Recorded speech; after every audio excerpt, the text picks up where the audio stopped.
Sa video ito, tuturo ko sa inyo kung paano mag-apply ng SSS Retirement Benefit at pag-usapan na rin natin kung ano-ano nga ba ang mga uri ng pension ni SSS. Kaya tara, samahan niyo at panoorin natin ang video na to. Pero bago yan, sa mga hindi pa nakasubscribe sa akin, kayo na ang bahala. Pero bago tayo mag-umpisa sa pag-a-apply ng retirement pension, kailangan muna nating malaman kung ano ba ang dalawang kinds ng SSS pension. May dalawang kinds po ng SSS pension, pero isa lang ang pwede nyo makuha dito. Una is yung lump sum pension. Subali ang lump sum pension ay one time mo itong makukuha.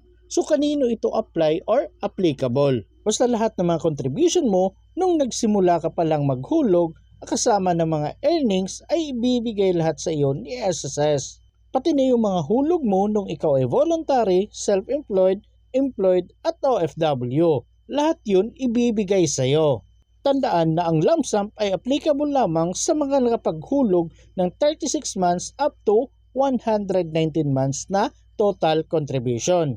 Ibig sabihin nito, kung 35 months pababa lang yung total posted contribution ninyo, hindi po kayo qualified sa SSS Retirement Benefit ni SSS. Pero kung ikaw naman ay nakapaghulog ng total na 36 months up to 119 months, ibig sabihin yan, lump sum na po yung makukuha ninyo kay SSS. So ibig sabihin lang yan, hindi ka na makakatanggap ng monthly pension kasi buo mo nang makukuha yung lump sum pension mo. In other words, wala kang ibang option kundi i-lump sum lang yung makukuha mong pension. So buo mo nang makukuha yung hulog mo, hinulog ng employer mo at lahat ng mga kinita ng iyong contribution ay matatanggap mo ng isang beses lang. Ang tawag doon, lump sum pension. So ngayon, punta na tayo dito sa pangalawang kind. Ito yung tinatawag na monthly pension. So bali guys, ito ay may dalawang uri. Makikita nyo po yan once mag-a-apply kayo and ipapakita ko yan sa inyo mamaya. So, pwede po kayong mag-straight monthly ng, for example, 10,000 pesos. So, once ma-approve yung application ninyo, mag-start na po kayong tatanggap ng monthly pension. Pero may isa pang option dyan kapag nag-a-apply kayo. Pwede kayong tatanggap ng lump sum. So, yung pangalawang option, bibigyan ka nila ng 18 months na lump sum ng inyong monthly pension. So, ibig sabihin yan, kapag na-approve na yung application ninyo, makakatanggap na po kayo ng 18 months na monthly pension. So, bali advance po siya. For example, kayo ay may pension na 10,000 pesos monthly. So, bali mag-a-advance kayo or ilalamsam yung 18 months. So, makakatanggap kayo kaagad ng 180,000 pesos. Sobrang sarap, di ba?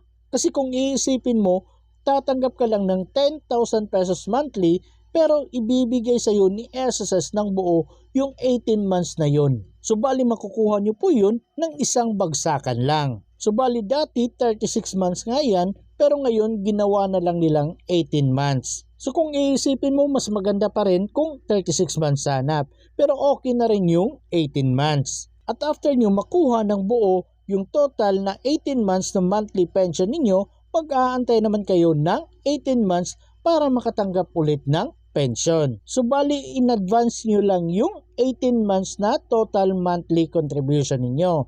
So mag-aantay na naman kayo ng 18 months para makatanggap ulit ng pension. At next dito naman tayo, kung kanina na pag-usapan natin, merong dalawang kinds ng SSS pension. Ngayon naman pag-usapan natin ang dalawang types ng SSS pension. Ito naman ay base kung kailan ka gusto or pwede nang magretiro. So una ay yung optional retirement. So mag-uumpisa po ito kung kayo ay 60 years old na. At ang pangalawa naman ay ang mandatory retirement kung kayo ay 65 years old na. So ibig sabihin lang nito, si SSS ay nagbibigay ng option sa atin na pagdating natin ng 60 years old ay pwede na tayong magretiro. At yun ang tinatawag natin na optional retirement. Basta 60 ka na or 65 years old below at gusto mo nang magretiro, optional retirement po ang tawag dyan. At kung umabot ka na ng 65 years old, wala na talagang ibang option kundi ang mandatory retirement. pensyonado ka na talaga nun sa ayaw mo at gusto mo. Dahil senior ka na, tanggapin mo na. So kung kayo ay senior citizen na at gusto nyo nang magretiro para makakuha ng SSS retirement benefit, sundan nyo lang ang prosesong ito. So una, punta lang tayo sa mga search engine na ginagamit natin, kagaya sa akin Google Chrome, at pagkatapos i-type lang natin ang ss.gov.ph. And then may makikita tayong ganito, i-click lang natin itong create a my.sss account or login. At pagkatapos dito, i-click nyo na lang po itong login. And then mapupunta na tayo dito sa pag-sign in. So dito kailangan nating maglagay ng user ID at password.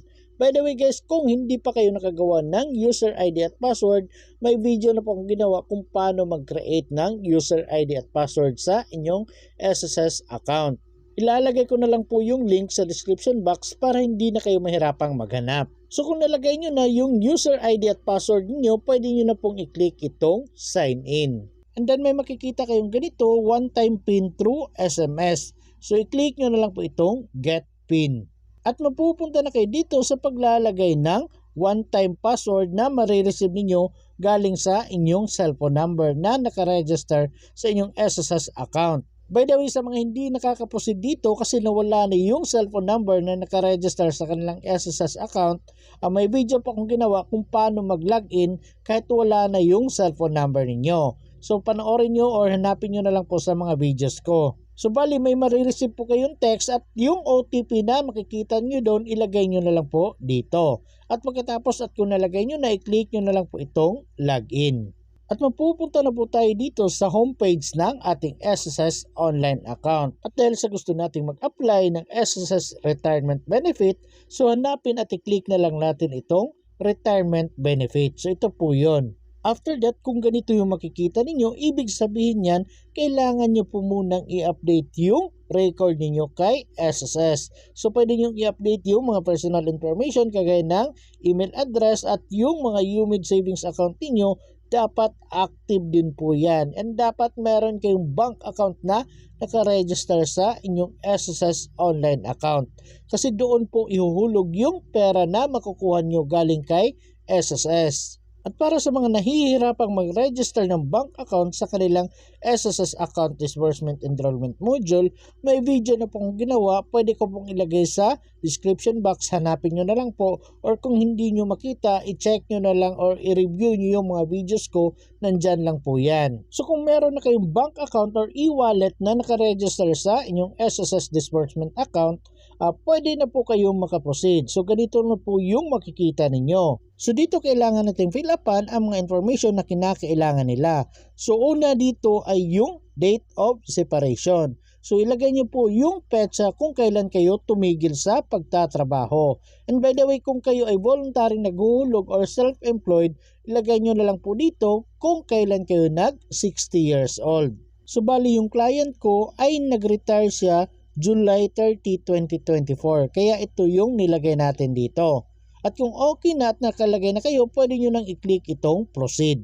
And then kung ganito yung makikita ninyo na hindi pa daw kayo pwedeng mag-apply ng retirement claim application kasi hindi pa kayo nag 60 years old. So pwede nyo pong i-check yung personal information sa inyong SSS account kung tama ba yung date of birth na nakalagay doon. Pero kung ganito naman yung makikita ninyo, so pwede na po kayong mag-proceed kung may check na yung date of separation na nakalagay dito. So dito tayo sa baba, pwede nyong i-review yung employment history na nakalagay dito kasi makikita nyo po lahat yung mga employment history ninyo dito. So mas maganda i-double check nyo po talagang maigi kasi kung may employer kayo na wala dito or kulang yung month na hinulog nila, pwede po kayong pumunta sa pinakamalapit na SSS branch at i-report nyo na yung employer ninyo na yun ay hindi pala naghulog ng inyong contribution. So bali kung okay naman yung employment history ninyo, dito naman tayo sa baba. So bali may tanong dito kung gusto mo ba daw i-avail yung 18 months na advance pension. So bali na-discuss na natin ito kanina sa kinds of pension under ng monthly pension. So nasa sa inyo na po yan kung iti-take ninyo yung 18 months na advance pension or ayaw nyo, gusto ninyo mag-monthly na lang ng diretso. So kung gusto nyo i-avail, dapat ganito po yung makikita ninyo. nagkulay blue po yung yes. At kung nakapili na kayo, dito naman tayo sa baba.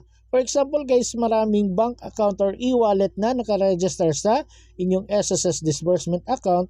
Marami po kayong pagpipilian dyan. So kayo nang bahalang pumili kung saang bangko or e-wallet ninyo gustong ihulog yung matatanggap ninyong retirement benefit. Pero yung client ko, isa lang yung disbursement account niya. So ito lang yung pipiliin natin, yung East West. At kung okay na, pwede na po nating i-click itong next. So itong may arrow guys, ito po yung next. At may makikita po kayong ganito dahil in-avail nyo daw yung 18 months, gusto mo ba daw i-proceed ito? So bali gusto naman ng client ko na i-avail yung 18 months kaya mag-proceed na tayo. I-click natin ang okay. So bali July 30 ng 2024 yung nilagay natin sa application na nag-retire yung client ko, pero nung na-approve na, ang nakalagay dito ay October 26, 2024 na yung retirement niya. And then may makikita tayong estimated monthly retirement pension benefit dito. So kung nakikita ninyo, may nakalagay na 2,826 na allowance or yung